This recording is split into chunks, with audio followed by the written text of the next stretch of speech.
Halo adik-adik, selamat datang di Ayo Belajar IPS. Kali ini kita akan belajar tentang materi permintaan. Apa itu permintaan? Jadi adik-adik, permintaan adalah jumlah suatu barang ataupun jasa yang akan dibeli. Permintaan adalah hal yang wajar dalam kegiatan ekonomi, dan permintaan tidak selalu pada jumlah yang sama. Misalnya, permintaan jumlah buku yang diminta pada tahun ajaran baru terus mengalami peningkatan, sehingga membuat harga buku menjadi ikut naik. Selanjutnya, faktor-faktor yang mempengaruhi permintaan adalah sebagai berikut. Pertama, harga barang itu sendiri. Semakin mahal barang itu, maka permintaan semakin sedikit atau kecil. Sebaliknya, jika harga barang itu murah, maka semakin banyak jumlah permintaan terhadap suatu barang tersebut. Kedua, harga barang substitusi.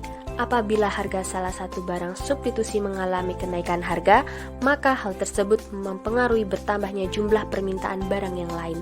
Hal ini disebabkan oleh kecenderungan konsumen memilih harga yang lebih murah.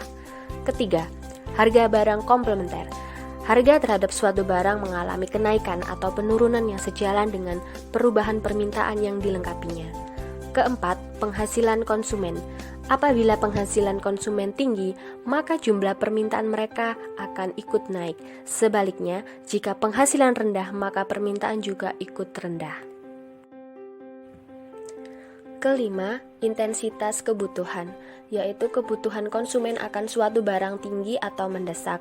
Barang tersebut akan cepat laku karena kebutuhan yang mendesak. Contohnya ketika di momen hari raya atau hari-hari besar, maka permintaan akan kebutuhan pada momen-momen tersebut akan ikut tinggi juga.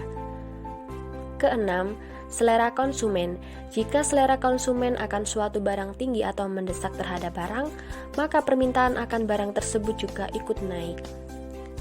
Ketujuh, perkiraan harga ekspektasi. Faktor tersebut disebabkan oleh perkiraan atau prediksi terhadap harga suatu barang itu naik di masa depan. Maka permintaan terhadap barang sekarang akan lebih banyak karena dikhawatirkan harga barang tersebut di masa mendatang mengalami kenaikan harga. Kedelapan, jumlah penduduk. Faktor ini juga mempengaruhi terhadap permintaan sebab semakin banyak populasi penduduk, maka semakin banyak pula jumlah permintaan akan barang tersebut. Berikutnya, bagaimana bunyi hukum permintaan? Jadi adik-adik, bunyi hukum permintaan adalah jika harga suatu barang atau jasa naik, maka barang atau jasa yang diminta akan turun. Sebaliknya, jika harga suatu barang atau jasa turun, maka permintaan akan barang atau jasa yang diminta akan naik. Hukum permintaan berlaku apabila faktor-faktor yang mempengaruhi jumlah permintaan selain harga dianggap tetap dan tidak berubah.